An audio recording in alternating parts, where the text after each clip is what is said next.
Grabe, ang ganda ng playground ng Cavite City. So, naka-artificial glass sila.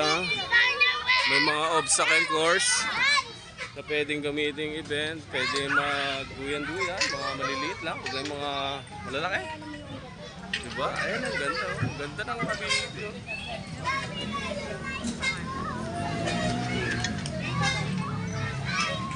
Halos may kalawakan din yung playground nila para sa kids, diba? Hindi yung puro cellphone lang, makapaglaro yung mga bata. Ayan. Diba?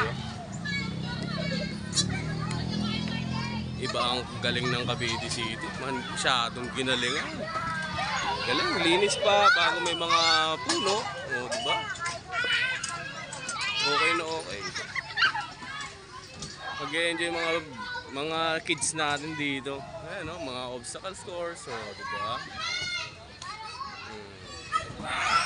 Eh nga lang, masyado silang disiplinado rito. Kailangan wala kayong slipper, shoes, no drinking sa loob, no foods. Pwede kayong magmerienda doon sa park, sa labas. Ayan, diba? Ganda. Yeah, enjoy na enjoy ang aking bunso. Diba?